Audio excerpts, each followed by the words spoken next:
don't count on it. I mean, it's not going to happen from the United States government. You will not see it. There's no reason for them to disclose. And your suggestion that we all should disclose to ourselves, that's true. I agree with you. What most people who have either seen flying saucers, who've read about flying saucers, who kind of taken the time to read about some of the flying saucer events, those people don't need to have the government confirm it. Right. They they need, not disclose it. They know what they know, and they know what they saw. It's really, is there confirmation that they're right? Maybe, but I don't think you're going to get it. I don't think they're going to do it. I think that if by mistake a government person says, oh, well, yeah, we know about UFOs, it's kind of like the thread on a cloth. The press would pull it until the truth unravels to the point where a lot more secrets are going to come out than you ever want to come out.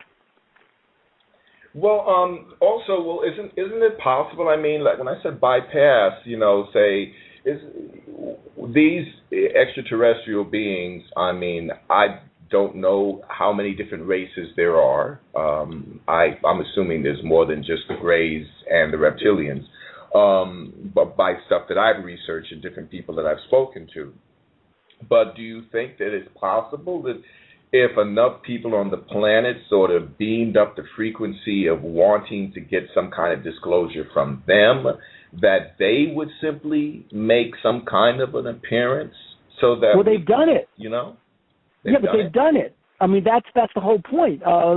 We don't need them to confirm themselves. I mean, if they do, they do. But when you look at all the people who have, and I mean, take them with a grain of salt, obviously, because it's, but multiple witnessed abduction stories, right? I watched Travis Walton get hit by a beam of light from, this is what his crew said. Mm-hmm. I watched Travis Walton get hit with a beam of light from a silvery disc. He was rose into the air like he was levitated and thrown back 10 feet. When we went back to look for him, he was gone, showed up 5 days later with a story of kind of like being in some kind of examination room in what turned out to be a flying saucer, and then they put him to sleep and they deposited him back on land. Hey, you know what? I don't need the aliens to confirm to me by doing that. I'll believe Travis Walton. That sounds like a story. He didn't go out to publicize it. The story caught up with him. He didn't go and say, "Oh, I'm the great guru, I'm the ambassador of the Galactic Council." He didn't say that. Right. Some reporter contacted him. Barney and Betty Hill, for their abduction story, did they go out to the newspapers and say, look at us, we're like, we're the ambassadors from the Pleiadians? No. What happened was the transcripts of their regression sessions from their psychiatrist were stolen and given to a columnist for some Boston travel newspaper who published them, and that's how the story got out. Okay, so what's the purpose? What would be the benefit of disclosure? Whether nothing. They disclose themselves to us or the government discloses them to us, what would be the benefit for the people of this planet? My thought is there'd be no benefit. My thought is that once you know, life as you know it changes.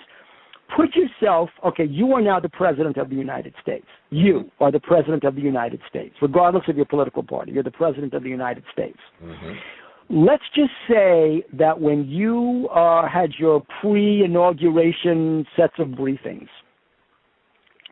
you were told the full truth by a member of a group whose top secret clearance was way above yours.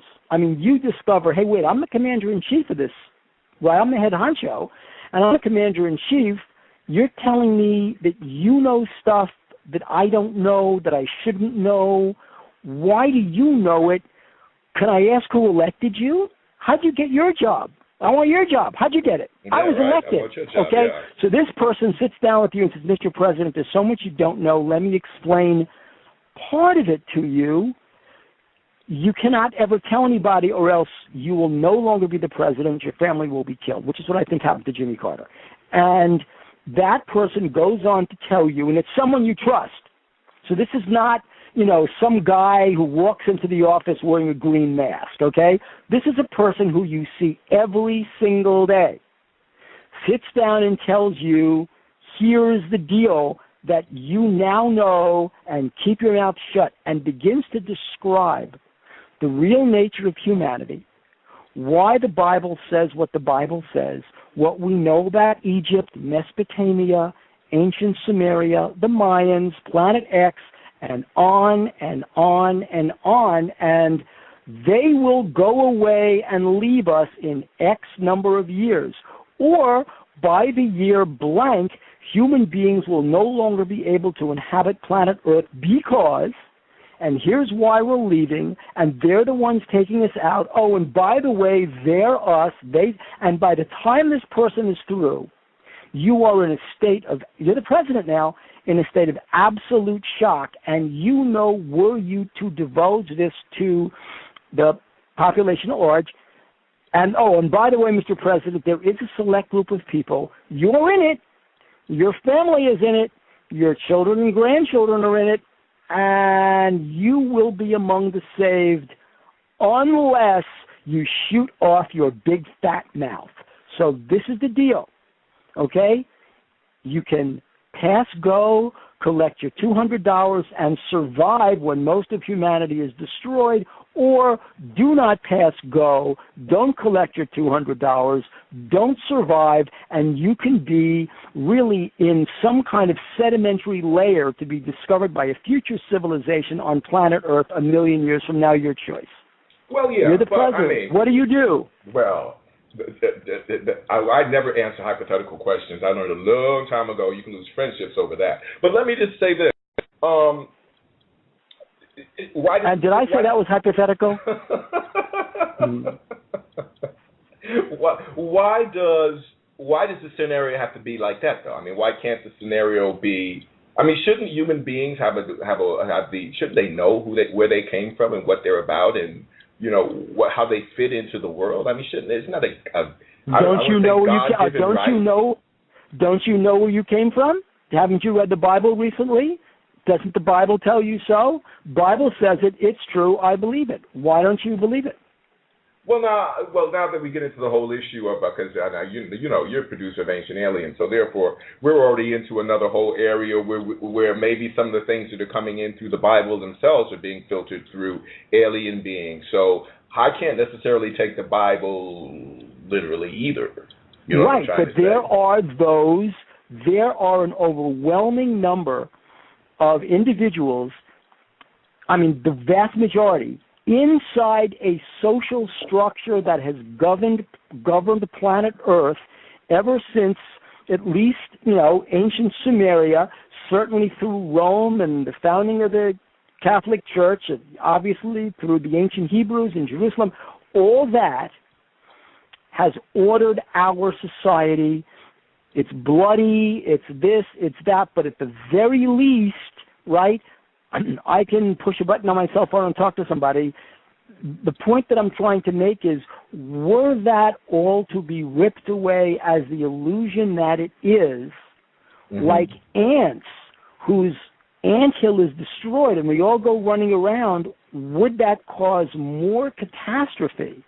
Isn't it better to let us live out our relatively short, brutish, but at least for the most part self-satisfying lives in complete ignorance that we know who, what we are, and where we came from, and let the aliens be? Okay? Are you speaking from this is your actual personal opinion, or are you just hypothesizing? No, this is my this is my personal opinion. That of course that I believe that we are the aliens. I believe that we might have been seeded by the aliens. In fact, this is one of the things we're dealing with in Ancient Aliens, which is going to be on History Channel later this later this spring and through the summer. That's one of the issues, that at some point in the biological development of what we now call Homo sapien, human beings, that we were at some early point in our genetic history manipulated, tampered with. I mean, I'm not saying that a blue beam of light beamed down Adam and beamed down Eve and basically said, okay, serpent, watch your tail over there because humans are now going to inhabit the earth. And you, Nephilim, you guys better get out of here. And that's not saying it happened. Mm-hmm. I'm saying that what happened was at some point, some manipulation took place for a very self-serving reason. The Bible says it's self-serving. I mean, read the Bible. It's self-serving, right? You are there to worship me. Self-serving. So at some point, I mean, take the Bible literally. At its face value, what it says. So, and take the other books that were excised from the Bible. What other books were excised, right? Mm-hmm. Book of Enoch. Mm-hmm. Okay? So it's very self-serving. The point is we were genetically manipulated. Other people's genes, other species' genes were combined with, and this is going on today, I think, mm-hmm. combined with the genes of certain pre-hominid creatures to affect the structure of our brains in such a way that once started, then begins to evolve. That's why our brains are different from the animal brains. And I think that were that reality, which is a curtain, which is a matrix, which is a scene, a projected scene, exactly. ripped away from us, mm-hmm. we would have no basis to deal. And I think, okay. and here's the model. Okay. When the ancient Israelites, when the ancient Hebrews left Egypt, mm-hmm. they were slaves.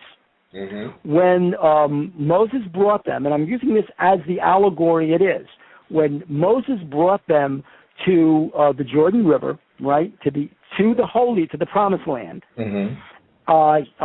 They had to spy it out, right? They had to figure it out. So Moses picked spies. Mm-hmm. Every spy, a prince from each of the various tribes, sent them over the Jordan River to spy out the giants, the Nephilim, the other creatures on planet Earth, by the way. Nephilim means those who fell from the heavens. So mm-hmm. these were, they were like space creatures. Mm-hmm. And he, to spy out who they were. And these were giants. So these spies came back to Moses. And remember this, they said, look at this. Grapes as big as, they didn't say volleyballs, but I'm going to use a modern thing. Look at these branches. Their spears are like trees. We'll never beat these people. They'll kick our butts. My God. And they say, better to go back to Egypt and die as slaves mm-hmm. than die out here at the hands of these creatures in the wilderness. Mm-hmm. Now, think of this in terms of, I think Jesse Jackson once said, so-and-so is out of jail, but he is not free. So the ancient Israelites might have been taken out of slavery, but they were not free. In their minds, their psyches, their spirits, they were slaves. Slaves cannot start a society. So what was the solution? They wander in the desert, in the wilderness for 40 years until all the generations die off who were slaves, and the new generation who were not slaves can then enter the Holy Land, and that's the entire series of books after Exodus. And so my point is that the allegory? Are we not the slaves in the wilderness who are still slaves? And it's only successive generations of our children and grandchildren, let's just say going to 2100, 89 years from now, who will either live on the planet Earth, leave the planet Earth, have the population culled, or start a new society, so they will be the ancient aliens on some other planet, and I think that cycle keeps on repeating itself. Well, okay. If this is the case, then why were you running around Dulce, New Mexico and all of that stuff trying to let people know what's going on if you don't feel that they're ready to know what's going on? See, that's my question. Well, and here's your answer. Because it is a mystery, and I think the point of this was Is the government hiding something? Yes. Will the government disclose it? No. I'm not the government. I mean, remember, I'm still a child of this planet, and my attitude is I'm an investigative journalist and a writer, as well as a television producer, but I'm an investigative journalist, whether on television or in books or in a magazine. So it's my job to find out the solutions to various mysteries, whether it's in Mexico, in Dulce, New Mexico, at Area 51, or in Roswell. It's my job to find those out and to report in a story term what I found. And I think that's the point. So it's not just sitting there blank-eyed in front of a TV screen, computer screen, movie screen, what have you, with a six-pack and basically drugging myself into a profound stupor. It is getting out there and finding out what's at the bottom of this mystery. And it's the government's job to keep me from doing that. Okay. Oh, it's the okay. So I mean, so what? I don't know. It seems like to me, I'm getting the fact that you do at least want to turn a little light on in people's heads. You know. Oh, sure. I mean, that's what I think. I mean, like, you might as well look. I mean, sometimes you find things out along the way that are so that it's such a thunder strike, right? You are in awe of what you found out. I was in awe when somebody from the Navy, years and years ago, when I was writing Day After Roswell, who said, look, the military really knows that flying saucers are real. It's not a big secret inside those circles in the military that have to deal with this stuff. We know it. What we also know, and that's the scary part. The scary part is not that flying saucers exist.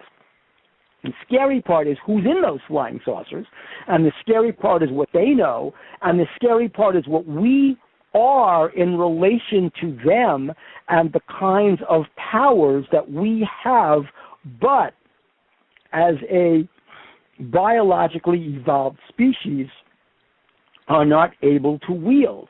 And he said, remember the movie Forbidden Planet back from 52, 53, 56, whenever it was? I said, yeah, I remember that movie.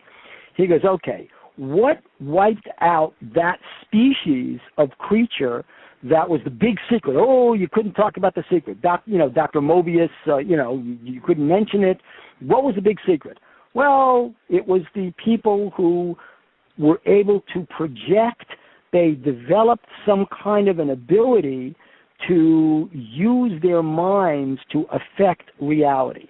Yes, the person said. And what happened to them? Well, they were not sophisticated enough or advanced enough as a species to control the deepest, most savage fears in their minds. And as a result, the creature they projected, the crow creature, that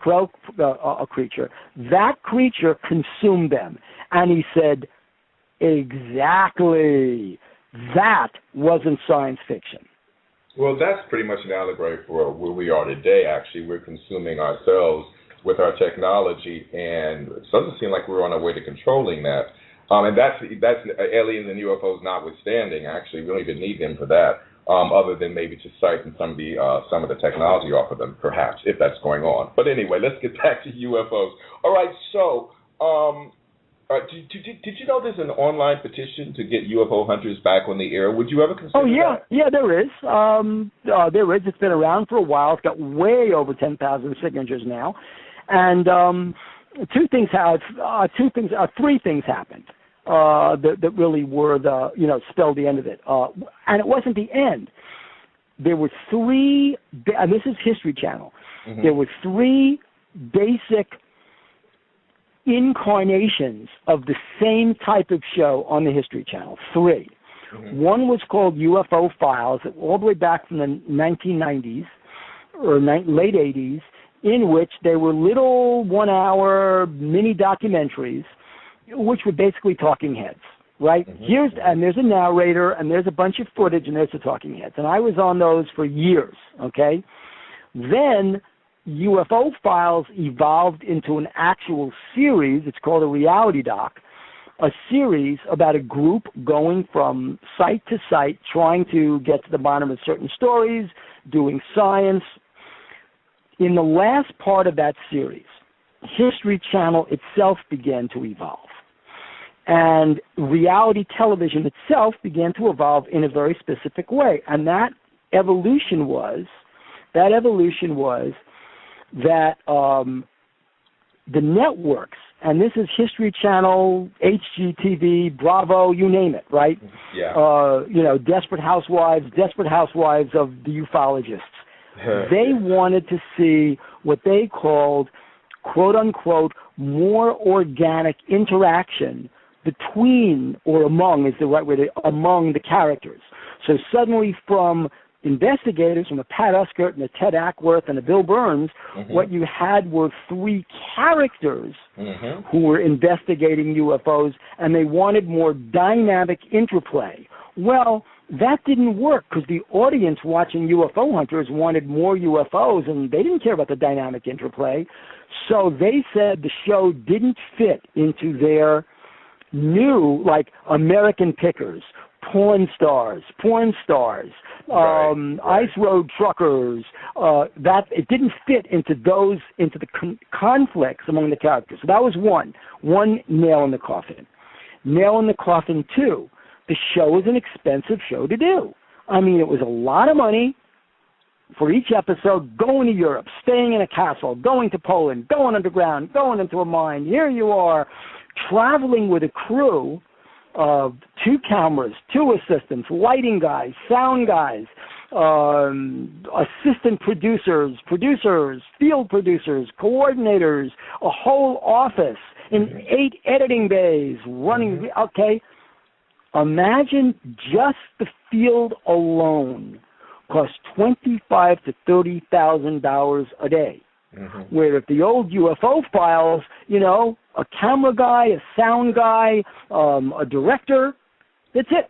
3 guys, okay?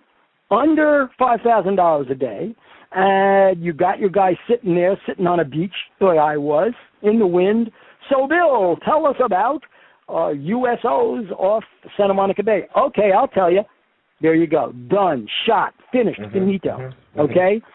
So why spend 5 to 6 times as much money to get the same thing you got with UFO files, even though the show is more, we had a higher rating than The Daily Show.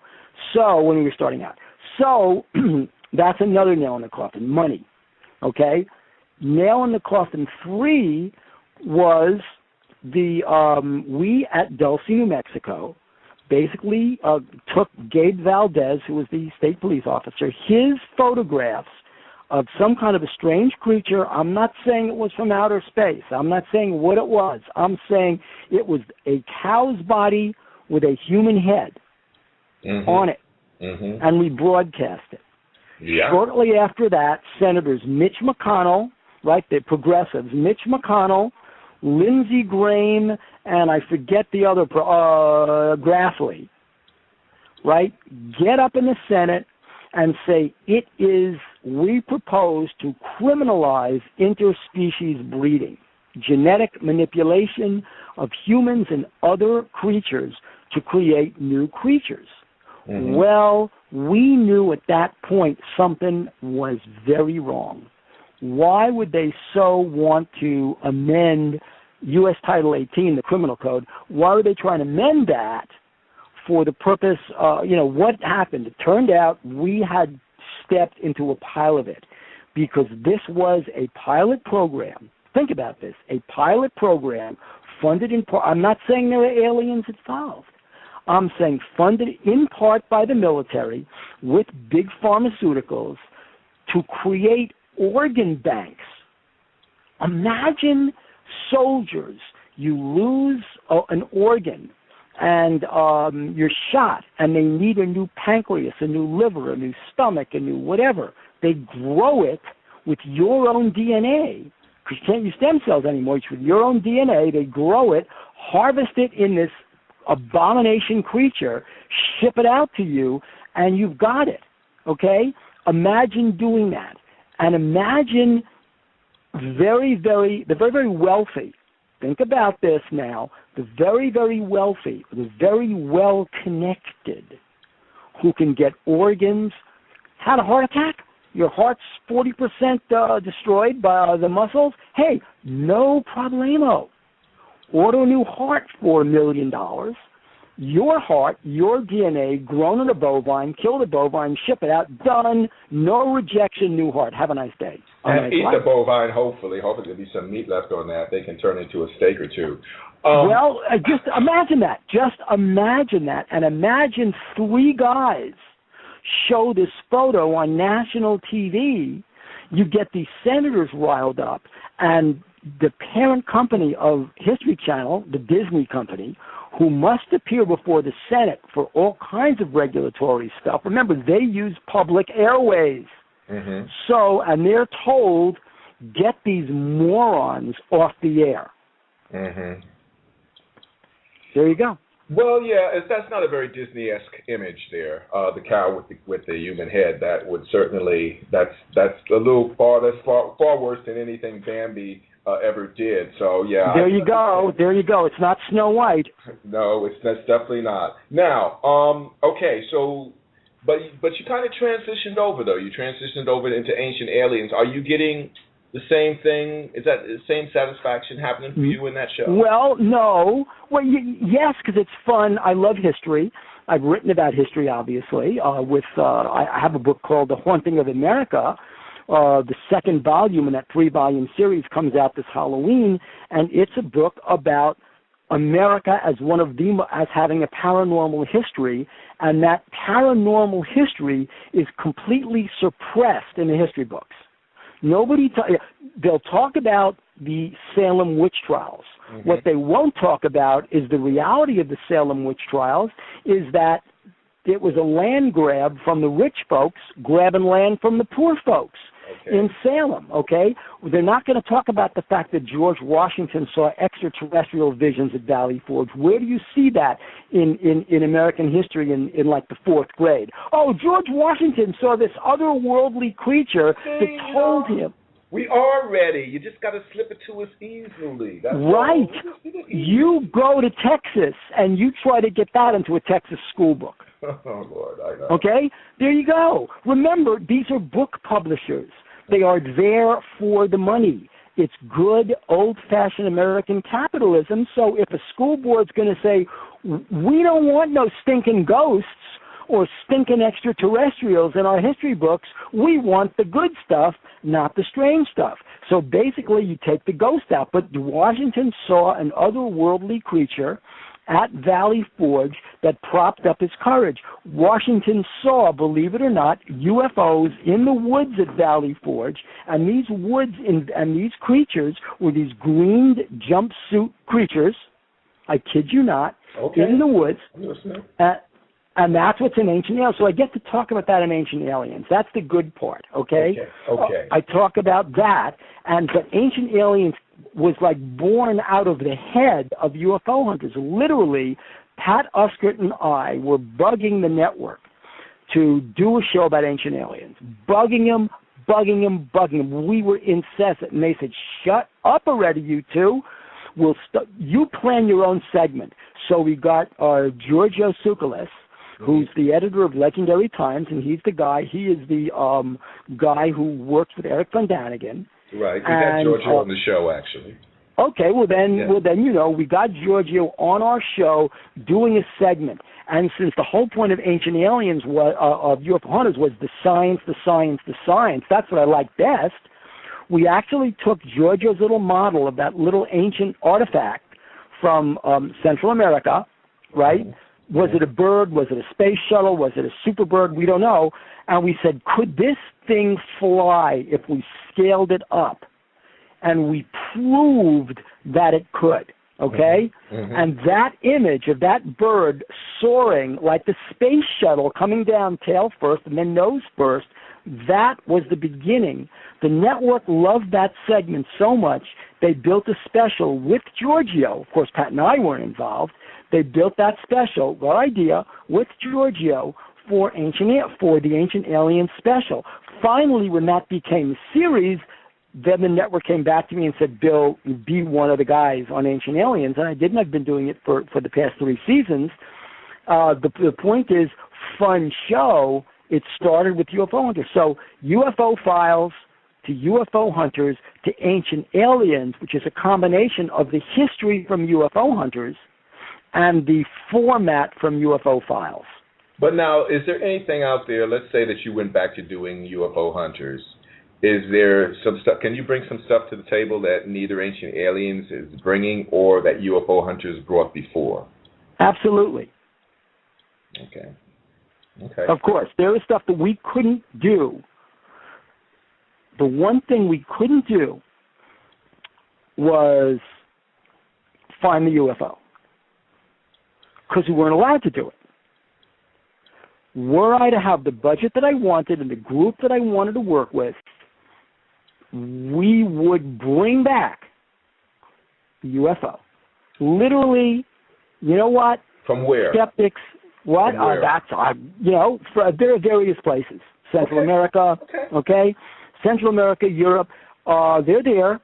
And we bring back the artifacts, but you find the jaw of the alien, bring back the skull of the alien hybrid, show the genome, show how it works. We would do that. And we would invite every single debunker, all the Michael Shermers, all the James McGahas, all the, come on. You dispute the science. One of the things we did was we brought the science of the soil from Delphos, Kansas, on camera. Here's the soil. After 35 years, why won't water go in? Somebody tell me why, okay? After, here is the dress Betty Hill wore the night that she was abducted with the pink protein material on it. What is it? Why is it there? Oh, well, don't tell me it's a coincidence. Don't tell me, it doesn't fit this. It fits into the extreme statistical model of how you can't explain things. I don't want to know you can't explain it. I want to know that you can't explain it. Because if you can't explain it, it's unidentified. If it's unidentified, that's the thing, okay? You can't explain it. And that's part of my issue with a lot of the skeptics we encountered. I mean, my dream is to throw science in their face, throw reality in their face and say, fine, if you think you can explain this, do it. I'll prove it. You disprove it. That's the show that I want to do. Okay. Well, who knows? I mean, maybe you might still get that opportunity. Maybe I will. Let's move a little bit off into something else I wanted to ask you about. Why is it, well, first of all, there's this whole thing where certain parts of the country get a wave of sightings, Gulf Breeze, the Hudson Valley, Bucks County, for instance. Where in the world has the latest wave of sightings occurred? Well, it's a funny thing about UFOs. It's kind of where do you look for them is where you find them. I don't think that, first of all, it's not as though there's one set of creatures that's popping up in different places. I just don't believe that. Mm-hmm. I think that what happens is they're all over the place, and a lot of people don't really know why they come where they come. And I think that it's not as though they're giving us a message, although some people say that crop circles are the message from another dimension. But there are certain places where these interdimensional creatures, for want of a better term, appear, and when they appear, it's in flaps, like they come there for, let's just say, their own reasons. Why would UFOs come to Bucks County? I live in Bucks County. Why would UFOs come to Bucks County, Pennsylvania? I mean, there's nothing here. What are they going to go to Levittown because they like the post-war housing? Right. I mean, that makes no sense. Mm-hmm. But quite frankly, I think that in some cases they are surveilling. In some cases, it's almost like we are the characters in a reality show for them. I kind of believe that more and more as I come to see this, mm-hmm. that literally on some, and I don't think that, at least, first of all, you asked a question earlier, you posed it about different kinds of species. I really do think that there are many, many different kinds of extraterrestrial life out there. Mm-hmm. I mean, all the way from slime and, muck slime, right, at the bottom of some moon in our solar system. We find, oh man, look at life out there in the solar system. It's like a pile of goo. I mean, what is it? And don't bring it back here. Mm-hmm. I think that exists. I think we'll find that. on Saturn's moon Cassini. I think we'll find it on one of Jupiter's moons. It may be strange, a strange multi-celled organism. Doesn't have to be a humanoid. So I think that's out there. I think that's one. I think that on the other hand, I don't think that they have a spaceship, though, for some reason. No, they don't. No, I don't think so. But I think that some creatures, and then who's to say that some of the creatures that we're calling extraterrestrials are terrestrials? Good point. I mean, Good point. We live on a planet that we really don't know. I mean, I love the fact, and I'm sure you must have loved the fact, that NASA discovers in this absolutely hostile environment, right, that there is a life form based not on carbon. Every single manifestation of life on this planet is based on carbon. Suddenly there is this creature, this life, this species, whatever it is.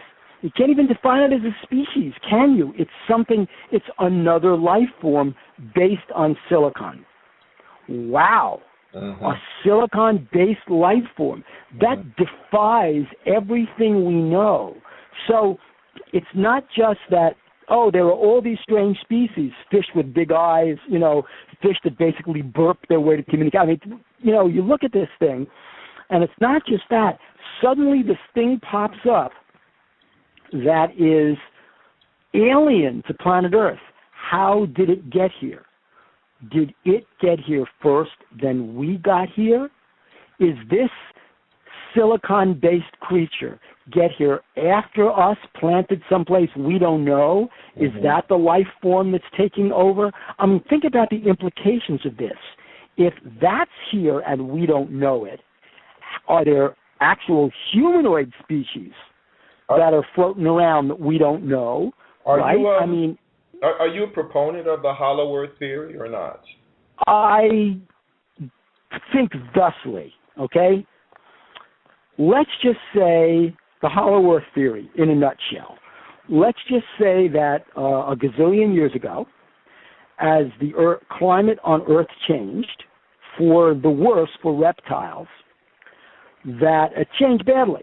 And so, as any animal does, reptiles, different species, found their way into caves and, crevices between the Earth. And they basically, you're talking succeeding generations. They were eating moss. They were eating whatever plant life was down there. I mean, you can imagine, right? They had water. There's water under the Earth, underground streams. And imagine that they're finding their way, and it's warm. It's nice, right? Nice. And they're getting deeper and deeper, and they then begin to evolve in their own ways. And they evolve in their own ways, right? Some of them become bipedal. Some of them actually find more advanced ways to communicate. We're not saying these guys speak English now, right? We're saying they find more ways to communicate, right, through smells. How do fish communicate? They communicate chemically. Fish have their own way of communication chemically. Birds use sound. They have songs. They can mimic sounds. We know that, right? The lyrebird, the mockingbird, they can communicate sounds.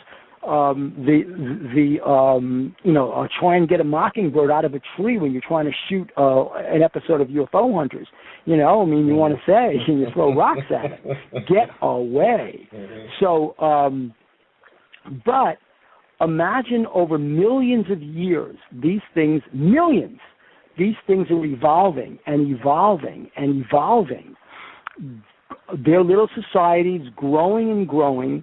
They gain not just sentience, the ability of consciousness about themselves, they can have meta thoughts, but they gain sapience, knowledge, and they become kind of a reptile sapience.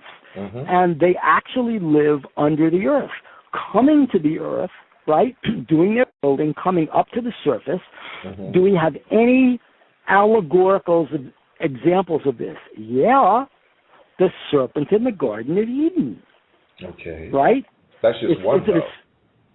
Well, it doesn't matter. Okay. All you need is one. Yeah.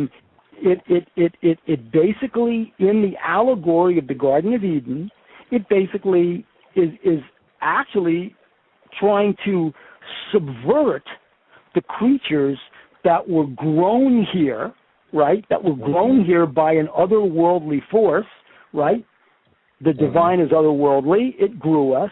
So the Bible says, and in so doing, whatever power that there was stomped the stupid serpent and said, now crawl on your belly. So it's a serpent that is upright, not on its belly. Okay? True. And then now it's on its belly. Well, what if, in fact, there is a smidgen, and this is how history goes. There is a smidgen of history that basically has a reality to it. And so when you talk about inner earth, I'm not talking about the Nazis that live in the earth, right? Okay. But what I'm talking about is a society of other life forms that, let's just say, strive for dominance on earth, with human beings. We're just another life force on earth. Maybe with Sasquatch and Yeti, just another life force on Earth, and they all strive. And what if, so you've got an inner Earth, and what if there's another plane? And if there's another plane, there could be millions of other planes of the multiverse. And what if from time to time these things cross? And what if there are ways to open portals between these various realities, planes of the universe, or dimensions? It's the universe bubble theory. And what if that can be done, whether you're injecting positrons into the void, whether it's an antimatter situation? I don't know the physics of it. But let's just say, for argument's sake, and there have been PhD dissertations about this, that it's true. Well, if that's the case, our reality can be penetrated. It's not just by space aliens from the Pleiadians or from Zeta Reticuli, but entities, creatures from other dimensions who find their way through these openings, whether by chance or completely by volition. They find their way into our reality, and they populate our world. And somehow we live, that's what I'm saying, that we live in this matrix. We're living in the reality that we're the only ones here. And in fact, we're not. That's pretty powerful. Do you think it's possible that any of these civilizations that may possibly live underground be the creators or the engineers of the USOs that rise in and out of the water? Maybe that's one theory, that there are USOs, and that these USOs, their bases are in the water, so they're not really per se traveling in split seconds between here and some distant star system. They're here. That's where they are. They're always here. They're under the water. Right. They've been here for millions of years. They're going to be here for millions of years. And if human beings can't run the surface of the planet, guess what? Take a hike bums. Okay, that's really quite interesting. All right, so let's go back to the original question, though, and I think you kind of answered it. And so you don't really, because we were talking about how certain areas just get this wave, say for 2 or 3 years of a constant, UFO traffic and sightings, and then it seems like it kind of calms down, and then it moves on or goes to another place. But you don't have any idea or any theory as to why that is the case at all. I can only speculate. I mean, I don't know. I mean, let's just say they're surveilling us. Let's just say that they are keeping I keep a close watch on this heart of mine. They're keeping a very close watch. It could be a close watch by the aliens who planted us here, right? Seeing how we evolve, when it's time to pull the plug, if it's time to pull the plug, right? Or they could be the creatures that already live here, seeing what we're doing, are we succeeding, messing up, are we a threat? Look, and then you go ahead and you apply human logic. Why is the United States sending drones all over the world? Why are we surveilling places? Why does it seem as though, just think about it. Look at what we do as one of the most powerful nations on the planet in terms of our surveillance. It's not as though we're going to make war every minute. It seems as though we do, but it's not as though that may not be the intent. The intent may be, if there is stuff going down out there, we want to know what that stuff is in advance of it's going down. Okay? So, this is not specifically a case of, prepare for the invasion. It's the case of we like to keep our fingers on the pie, in the pie, and we like to see what's cooking. So that's what they could be doing. We do it. Why don't they do it? We send probes to the moon. They send probes here. We send probes to Mars. They send probes here. Okay. Now, you had said also, I believe I saw this in a video clip, I think you were talking about the aerial display over Washington, D.C. in 1952, and the fact that there was actually a confrontation between UFOs and government aircraft. Am I not correct in your saying You that? are absolutely correct. So in essence, now did a lot of people witness that? Oh, are you kidding? I was a kid sitting in movie theaters watching the movie tone, because this is, before like big television news, right? Before the 24-hour cable channels. In fact, before cable. In fact, before channels. Where did you get your news? You got your news from motion pictures, right? And it was something called movie tone newsreels, and this was between the double features. And a motion picture show on a Saturday morning, right, 11 o'clock Saturday morning for kids. You might have This Island Earth, and it came from outer space, okay? And in between the two features, you would have a cartoon, right, Porky Pig or a Bugs Bunny, Tom and Jerry, and you'd have the news. And the news would be this collection of hot news, what's happening, and then it would be like a little news magazine, a little zine, right? For like a half hour. In those newsreels, or say, what's happening over Washington, D.C.? What are those lights? Our jets are up there looking for those lights, and you're looking saying, holy mackerel, these are flying saucers. And they're over Washington, D.C. So with my own eyes, I saw the video. In my book, which came out the end of last year, called Aliens in America, from Adams Publishing, folks can get that. It's a travel guide to UFO hotspots. In that book, we have pictures of the UFOs over Washington. So, it was in newspapers, it's in movie tone news, it's all over the place. There's no doubt what people saw. So if you were saying, as a debunker would say, if UFOs are real, why don't they land on the White House lawn? Well, they are, and they did. And we looked the other way because the General of the Air Force of Intelligence, General Sanford, said, it was a radar misfunction. But the person who worked for him, Edward Ruppelt, wrote a book that UFOs are real in 1956, 4 years after the event, in which he documented the fact that there was no malfunction of radar screens. The pilots didn't mistake what they were seeing. The radio transmissions about the dogfights between UFOs and our fighter jets were real. They really came, and then they left, and it was real. Wow. I've read some incidences of certain spacecraft from more advanced civilizations simply landing on the White House lawn, for instance, and the occupant just coming out and just, absolutely not being obstructed at all, and just walking directly up to the president and having a conversation with him about, the state of affairs, so to speak. Does that seem far-fetched? Not only does it seem not far-fetched, it's probably happened on many occasions. Only he didn't land in a spaceship. He probably walked in on the guise of somebody else, and the president might well have not realized the person was from another country, or from another planet. Think about this. If you had that ability, why would you land in a spaceship? My God, why would you trigger all these alarms? If you could get into the White House because you are, Doris Jones, Elizabeth McCullen, from some corporation, and you're going to give, the story, Mr. President, I want to donate through my super PAC $1 million to your party. And hey, money talks, nobody walks, right?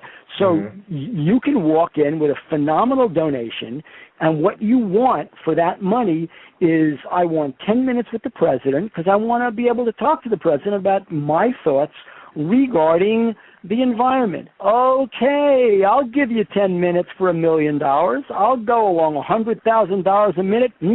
Sounds good to me. So, person walks in, and literally gets a 10-minute confab with the president, finds out whatever that entity wants to know, leaves the White House, nobody knows the better, and brings back the intelligence to whatever galactic force, extraterrestrial entity that person's dealing with. But it wouldn't do the president any good to know if it was done clandestinely like that. I mean, I think it would be better if the guy said, look, I'm from here, Andromeda, and this is what we need to do on your planet for your planet to move forward. Can you or can you not? What are you willing to do to make this happen?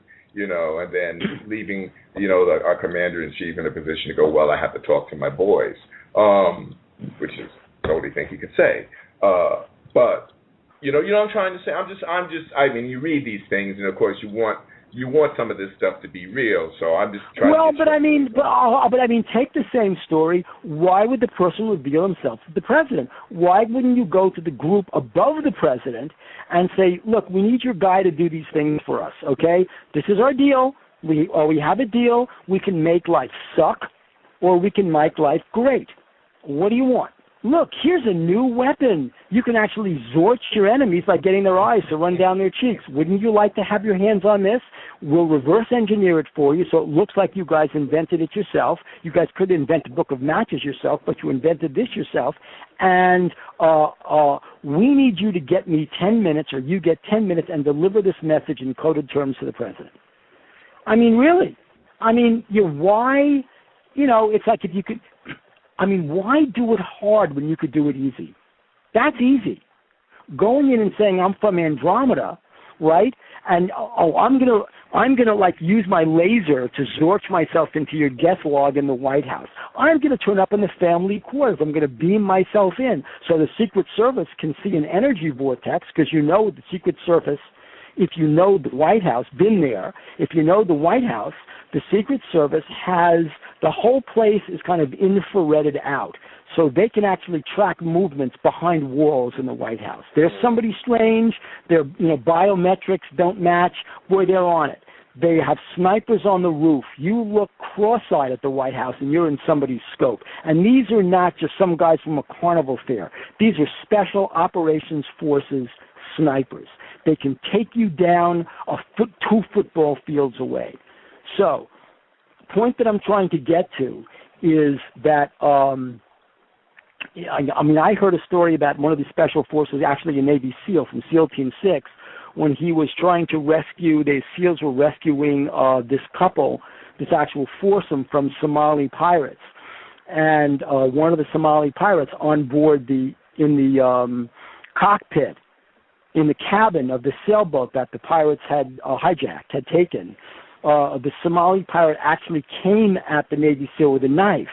The Navy SEAL, that Somali pirate, was decapitated in seconds. So they don't play games, okay? Now, what I'm trying to get to is that in this particular case, I mean, why, it is easy to deal in a subterfuge way with this. Why would you trigger all these alarms by going in uncloaked, as if somehow going in uncloaked would give you any more impact? You don't, well, what's another way to put this?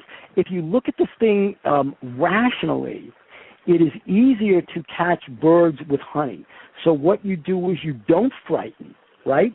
I mean, okay, here's a better analogy. When hunters want to shoot ducks, they don't show up looking like a bear growling at the ducks to frighten them away. They hide in a blind called a duck blind, and they use little duck decoys, right? And they do the little duck duck calls to bring the ducks. And when they're there, they shoot them. So that's how you catch them. My point, you go in the most benign possible way, state your message, and go. You can always blow the planet out of orbit whenever you want to.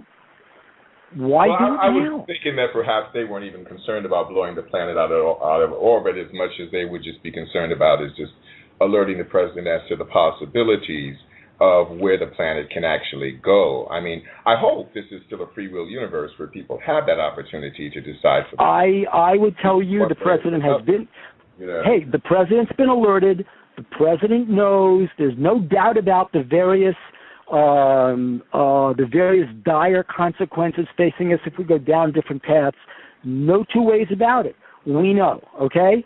I mean, think about this, too. Think about the difficult alternative solution, which is basically we are developing certain kinds of computers that have the ability to replicate themselves, not by biological, but they have the ability to replicate themselves. They have the ability to transfer knowledge. They have the ability to make jumps in hypotheses based on knowledge bases, artificial intelligence. So they're not walking, talking robots, but they do have that ability. They are tied in. Think of HAL from 2001: Space Odyssey. They are tied into all of our systems. Nothing. My great analogy is for 13 years, Ted Kaczynski, the Unabomber, was able to elude the FBI. 13 years. They banged their heads against the wall. Then, we're so brilliant, we caught the Unabomber. No, you didn't catch the Unabomber. His own ego tripped him up when he published that stupid book, and that alerted his family to turn him in. That's how you caught the Unabomber. So don't pat yourselves on the back for something you didn't do. It infuriates me.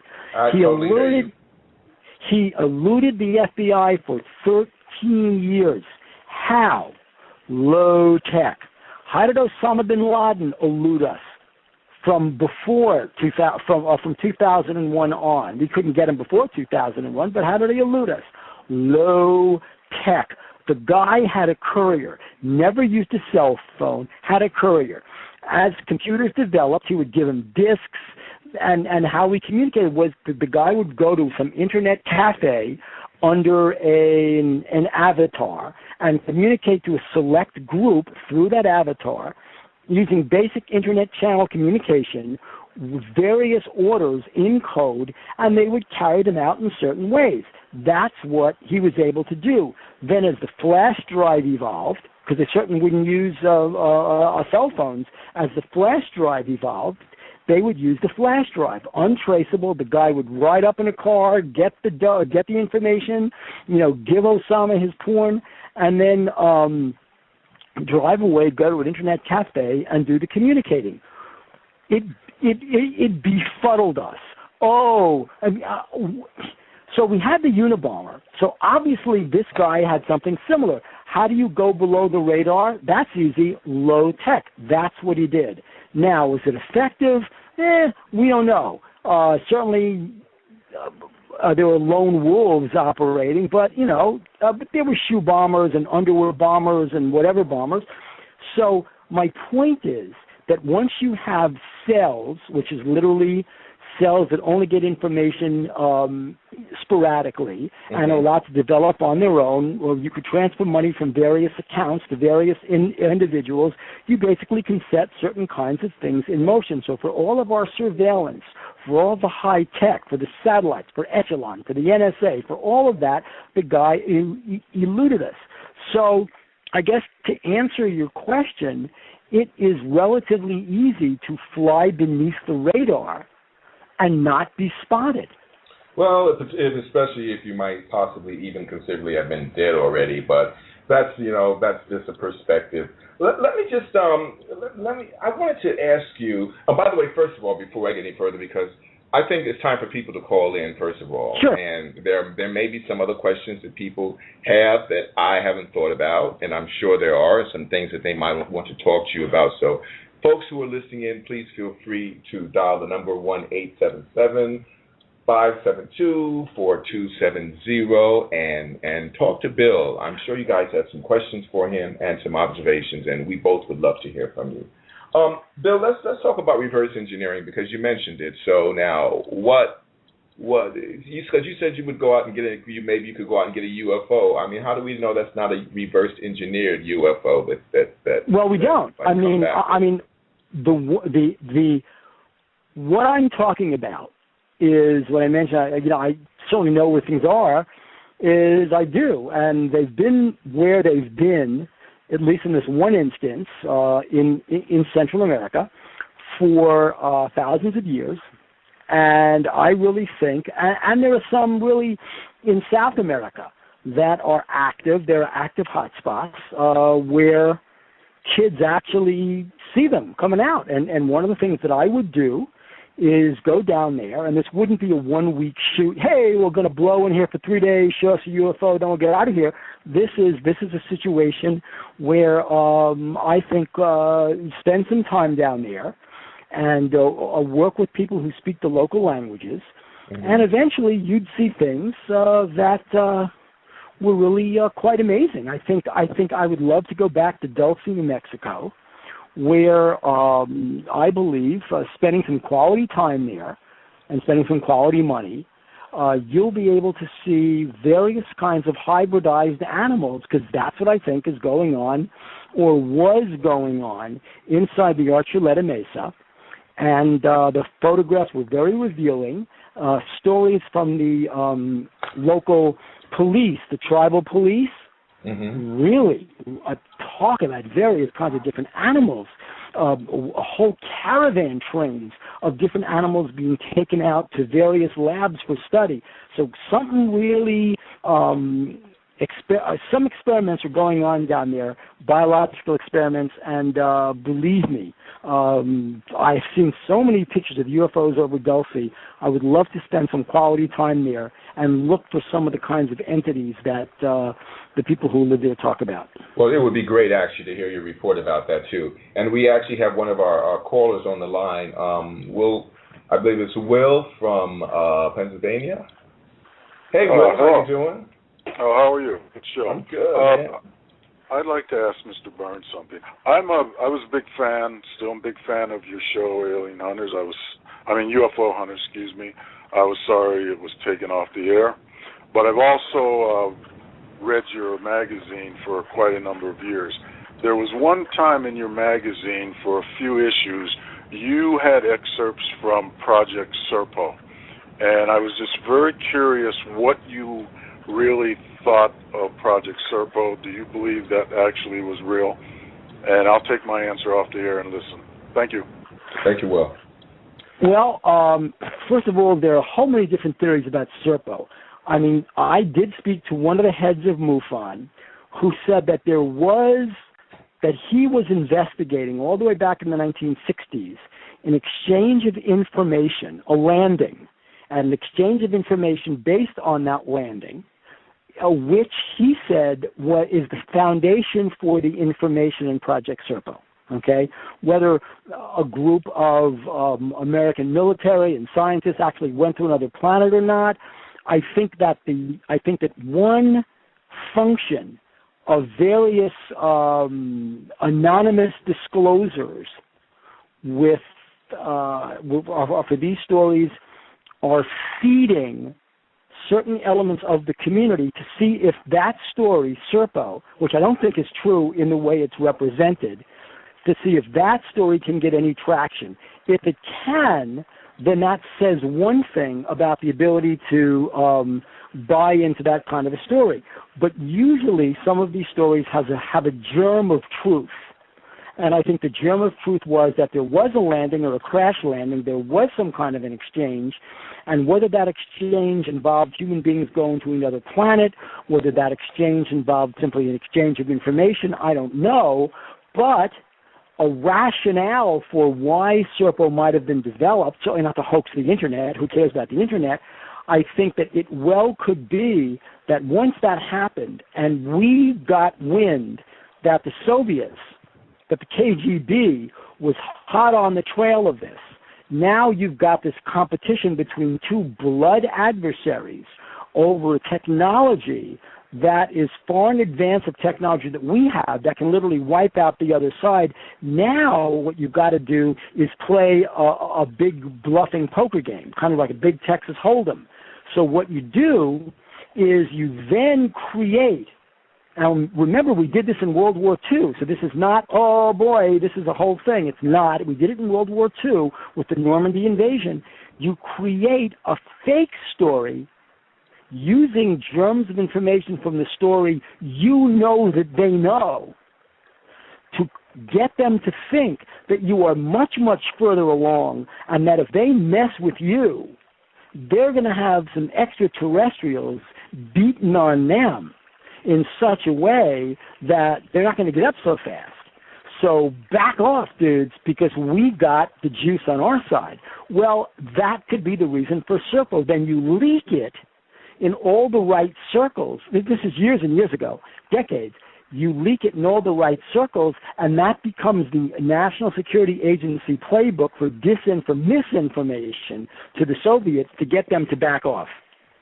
And that's what I think the version of Serpo we have now is.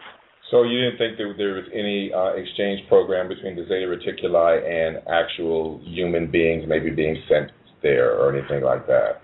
I'm saying there might have been an exchange program of information, there might have been a landing, but I think that once we knew that the Soviets knew, we created a very elaborate story to scare them off. Okay.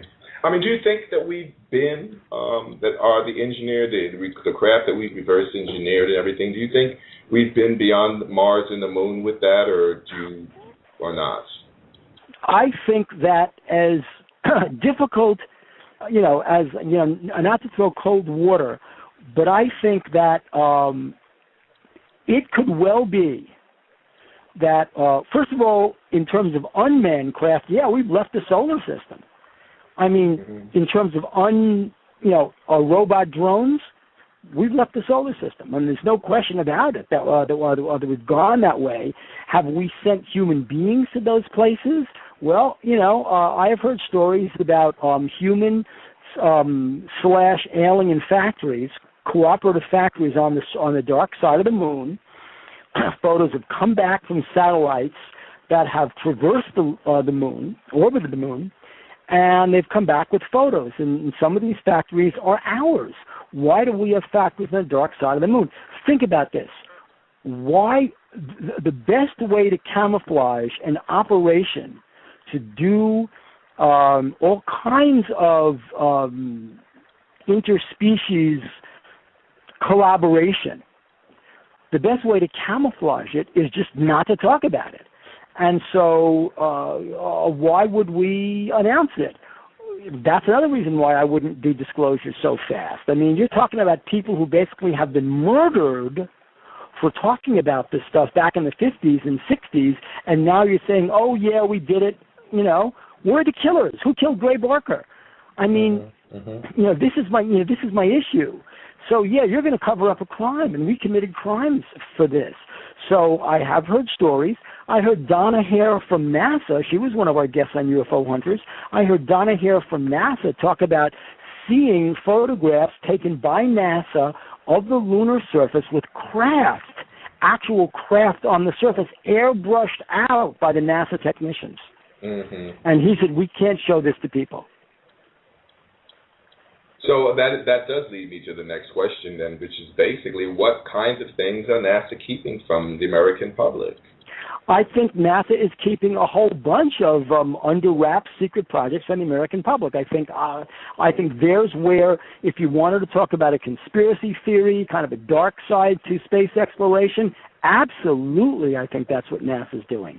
I think that there are issues that we've discovered, species that we've discovered out there, and it's a matter of how do you prepare the human intellectual and psychological landscape for ongoing discoveries of creatures, of life forms on other planets. I mean, you're seeing it now unfold before your very eyes. You really are. I don't know, Star Trek maybe? Battlestar Galactica? I mean, we know, to answer that particular aspect of the question, we know that all the way back in the 1950s, the CIA began a program to marginalize UFO true believers, enthusiasts, by fictionalizing certain truths that they knew about the existence of extraterrestrials to various people they could trust, like an Isaac Asimov, like a Gene Roddenberry, fictionalizing it so that the American people were inculcated into believing that these were fiction so as to kind of groom the landscape. So yes, I believe that's part of it. Do you think that maybe what happened was in the beginning when they did that they thought, I mean, maybe there wasn't a time frame on it. They thought, this will go on for a few years and then we'll spring it on the American public. But then as time went along and technology took off in the direction that it did, that they became more inclined to go, you know what, let's just see if we can hold out another year. Well, look, I mean, look at it from this point of view. I think the two things were going on. One, they never had a disclosure moment because they didn't know. I think they were flying blind, really. They just had to put fires out right away, and they did very effectively. So they never really had a disclosure moment. Let's see how long this goes. Let's see what human beings are capable of thinking. Let's see what they can do, okay? Let's just see. And so that's going on. And two, I mean, why would you kill the golden goose? Think of the money this has generated. I mean, everybody gets to make money. You got your science fiction, you got your networks, you got your actors, you got your producers, you got everybody making scads of money. I mean, why kill it by throwing cold water and saying, oh, well, guess what? No. This is a money-making operation, so let's keep money flowing. And the very people who might know would say, please, don't harsh the mellow. Let's keep this thing going. Well, I mean, that makes sense. I mean, and that would make sense as to maybe why, because it seems like in the beginning, it seems like there was some kind of inclination on the part of the powers that be or the government to sort of, begin to prepare people for maybe some kind of revelation at least.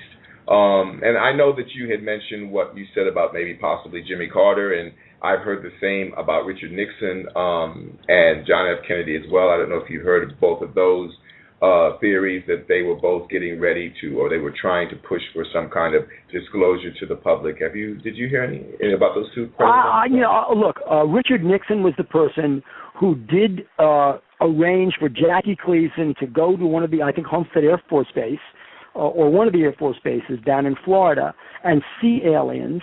Jackie Gleason talked about it, put it in his autobiography, said that it totally changed his life. Wait a minute. Did you just say that Jackie Gleason went to an Air Force base in Florida and met aliens and put it in his biography? He saw alien bodies, and it's in his autobiography. So you read about in the autobiography, it was Richard Nixon who set it up. He bugged Nixon. They were good friends, okay? I mean, you're talking about organized crime folk here. I mean, Nixon and Bibi Rebozo and those people in Florida, these were organized crime people. I mean, Nixon was not a clean guy. And say what you want about the guy, he basically had his ties, his roots into organized crime, his roots into the Cuban refugees. That population, there's a lot of money down there. And Jackie Gleason lived in Florida and was bugging Nixon. Nixon finally said, okay, look, if I show you this one thing, will you shut up? And he says, you show me and I'll shut up. He arranged for Gleason to see alien bodies at this Air Force base. Gleason, his wife said that it basically changed his entire attitude of life, right? He saw them. It was real. It was true. And he wrote about this in his autobiography and died soon after. Well, that's a real interesting bit of information. Read his book. It's in there. Read his book. I'm going to have to take a look at that. That one just slipped right under my radar. My goodness. Fascinating. I was a big admirer of Jackie Gleason, as a matter of fact, as an actor, and that's really very interesting to find out that actual little bit of tidbit there. All right, underground tunnels, those that can be bored. They can bore through the rocks in a matter of seconds, just heat it and turn it into glass. Underground tunnels running all over the world. There were rumbles recently heard in Florida. And by the way, folks, you still have time to call in. There were rumbles recently heard in Florida. People didn't know what it was. It wasn't an earthquake. The ground underneath is rumbling. You think there's any connection? Yeah, I do. I think that underground tunneling has been in effect. I've seen the patents. Bechtel has patents going back to 1954 of tunneling machines using, these are real patents. Go search them in the patent office, of machines using atomic generators, atomic engines, to heat a drill tip to such a degree, and the whole drill, by the way, is shaped like a mole. It's funny to see, and shaped like somebody a mole, drives. like the animal mole. It's like, and this thing is, and this drill heats the rock to a molten state, and as it spins through, the shape of the drill itself forces the rock back up against the tunnel wall, where it cools, so that you're not taking dirt out. Okay, the big issue with tunneling is, what do you do with the dirt? Where did all the dirt go, right? Well, if you convert the dirt to a molten state, rock into glass, and then, or a glassy substance, which then cools and forms the wall of the actual cave, it gives you structural support. You could bring other support in, but it gives you enough structural support to start with. Right, so you drill. You're not doing it in 5 minutes. It's not. I'm going to run this drill through the Rocky Mountains, through Pikes Peak, and create a tunnel and come out the other side, and there you go. It's done. No. You drill. You shore it up. You drill. You shore it up. You drill. You shore it up, and you could do this without that much dislocation of the countryside. And then by the time you've drilled through, you basically have a shored up tunnel. You're laying track. Right, you're laying roads down, you're laying track down. In some cases, what you're laying down is you are flooding it with water, so that barges, or in many cases, submarines can go from the Pacific through underneath the Rocky Mountains to bases in Nevada. Is this so, or this is just a conceptual No, this idea? is so. This is so. Okay. And the reason for it isn't just UFOs. The reason for it is really simple. Once Sputnik is flying over the Earth and can go into any orbit, go into any crossover, any continent, and take pictures, the first thing you're going to do is find a way to keep it from taking pictures. Well, what's the best way to find a way for it to take pictures? Go underground. Don't count on it. I mean, it's not going to happen from the United States government. You will not see it. There's no reason for them to disclose. And your suggestion that we all should disclose to ourselves, that's true. I agree with you. What most people who have either seen flying saucers, who've read about flying saucers, who've kind of taken the time to read about some of the flying saucer events, those people don't need to have the government confirm it. Right. They need, not disclose it. They know what they know, and they know what they saw. It's really, is there confirmation that they're right? Maybe, but I don't think you're going to get it. I don't think they're going to do it. I think that if by mistake a government person says, we know about UFOs, it's kind of like the thread on a cloth. The press would pull it until the truth unravels to the point where a lot more secrets are going to come out than you ever want to come out. Well, isn't it possible? I mean, like when I said bypass, these extraterrestrial beings? I mean, I don't know how many different races there are. I'm assuming there's more than just the Greys and the reptilians. But by stuff that I've researched and different people that I've spoken to. But do you think that Betty Hill, for their abduction story, did they go out to the newspapers and say, look at us, we're like, we're the ambassadors from the Pleiadians? No. What happened was the transcripts of their regression sessions from their psychiatrist were stolen and given to a columnist for some Boston travel newspaper who published them, and that's how the story got out. So what's the purpose? What would be the benefit of disclosure? Whether nothing. They disclose themselves to us or the government discloses them to us, what would be the benefit for the people of this planet? My thought is there'd be no benefit. My thought is that once you know, life as you know it changes.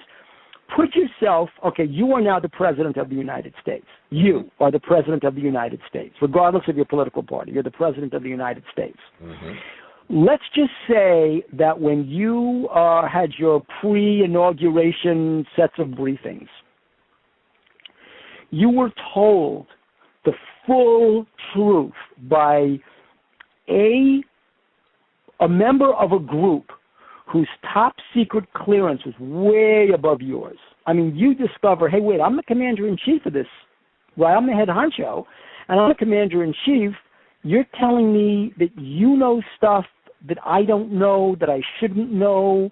Why do you know? It is possible that if enough people on the planet sort of beamed up the frequency of wanting to get some kind of disclosure from them, that they would simply make some kind of an appearance so that... Well, they've done it. You know? They've done it. I mean, that's the whole point. We don't need them to confirm themselves. I mean, if they do, they do. But when you look at all the people who have, and I mean, take them with a grain of salt, obviously, because it's, but multiple witnessed abduction stories, right? I watched Travis Walton get hit by a beam of light from, this is what his crew said, I watched Travis Walton get hit with a beam of light from a silvery disc. He was rose into the air like he was levitated, and thrown back 10 feet. When we went back to look for him, he was gone, showed up 5 days later with a story of kind of like being in some kind of examination room in what turned out to be a flying saucer, and then they put him to sleep and they deposited him back on land. Hey, you know what? I don't need the aliens to confirm to me by doing that. I'll believe Travis Walton. That sounds like a story. He didn't go out to publicize it. The story caught up with him. He didn't go and say, "Oh, I'm the great guru, I'm the ambassador of the Galactic Council." He didn't say that. Right. Some reporter contacted him. Barney and Whit, can I ask who elected you? How'd you get your job?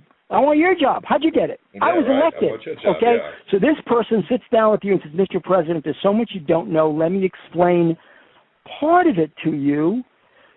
You cannot ever tell anybody, or else you will no longer be the president. Your family will be killed, which is what I think happened to Jimmy Carter. And that person goes on to tell you, and it's someone you trust. So this is not, some guy who walks into the office wearing a green mask, okay? This is a person who you see every single day, sits down and tells you, here's the deal that you now know, and keep your mouth shut, and begins to describe the real nature of humanity, why the Bible says what the Bible says, what we know about Egypt, Mesopotamia, ancient Sumeria, the Mayans, Planet X, and on and on and on, and they will go away and leave us in X number of years. Or by the year blank, human beings will no longer be able to inhabit planet Earth because, and here's why we're leaving, and they're the ones taking us out. Oh, and by the way, they're us. And by the time this person is through, you are in a state of, you're the president now, in a state of absolute shock, and were you to divulge this to the population at large, and by the way, Mr. President, there is a select group of people, you're in it, your family is in it, your children and grandchildren are in it, and you will be among the saved unless you shoot off your big fat mouth. So this is the deal, okay? You can pass go, collect your $200, and survive when most of humanity is destroyed, or do not pass go, don't collect your $200, don't survive, and you can be really in some kind of sedimentary layer to be discovered by a future civilization on planet Earth 1 million years from now, your choice. Well, yeah. You're the president. What do you do? Well, I never answer hypothetical questions. I learned a long time ago you can lose friendships over that. But let me just say this. Did I say that was hypothetical? Why does the scenario have to be like that, though? I mean, why can't the scenario be? I mean, shouldn't human beings shouldn't they know where they came from and what they're about, and how they fit into the world? I mean, isn't that Don't you know where you came from? Haven't you read the Bible recently?